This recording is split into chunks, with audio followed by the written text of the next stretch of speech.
हरिओम. राजा जनक आणि सर्वज्ञानी श्री अष्टावक्र यांचा ज्ञानसंवाद. अष्टावक्र गीता, अध्याय पहिला, श्लोक 19. यथैवादर्श मध्यस्थे रूपे अंतः परितस्तु सह तैथे वास्मिन शरीरे अंतः परितः परमेश्वरः.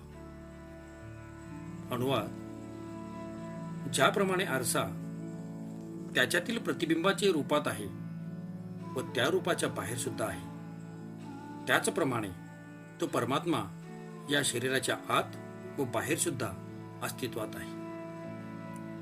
विवेचन. या सूत्रात अष्टवक्र आत्म्याचे स्वरूप अजून जास्त स्पष्ट करून सांगतात.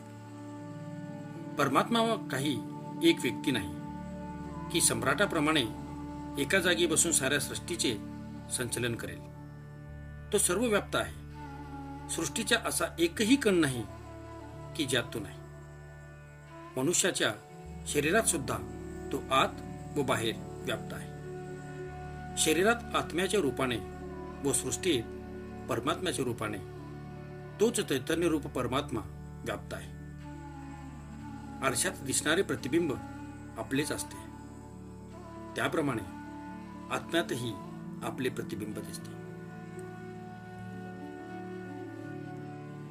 हरिओम. राजा जनक आणि सर्वज्ञानी श्री अष्टावक्र यांचा ज्ञानसंवाद. अष्टावक्र गीता, अध्याय पहिला, श्लोक 20. एकम सर्वगतम व्योम बहिरअंतर यथा घटे नित्यम निरंतरम ब्रह्मा सर्वभूत गणो तथा.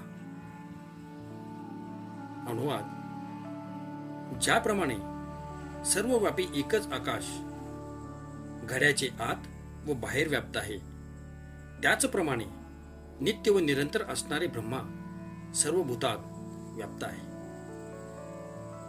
विवेचन.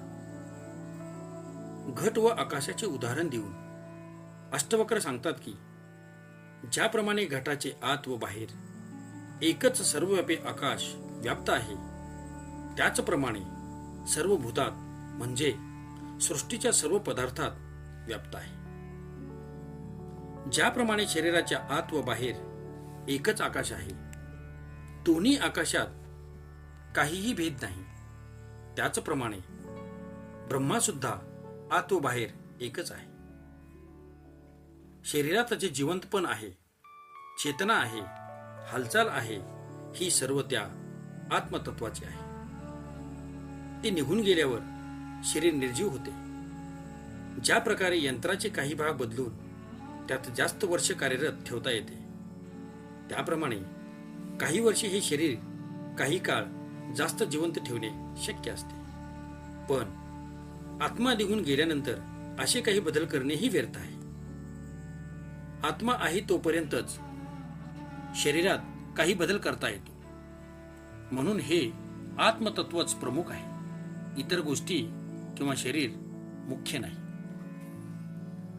राजा जनकाला अष्टवक्र मुनीद्वारा सांगितला गेलेला मुख्य उपदेश एवढाच आहे की आत्मा व परमात्मा एकच आहे व त्याला प्राप्त करावयाचे नसून तो प्राप्तच आहे.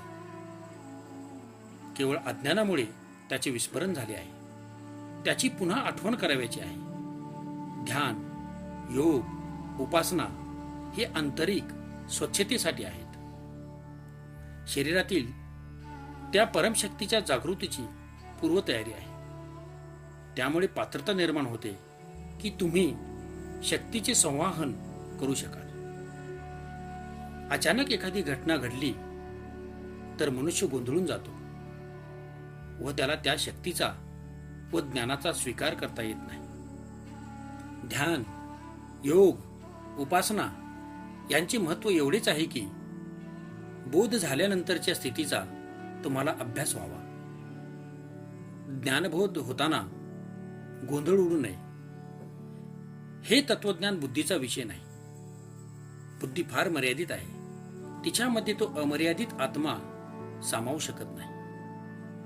या तत्वज्ञानाविषयीची माहिती वाचून किंवा ऐकून कुणाला वाटेल की मी परमात्मा झालो आहे, तर ते ढोंग ठरेल.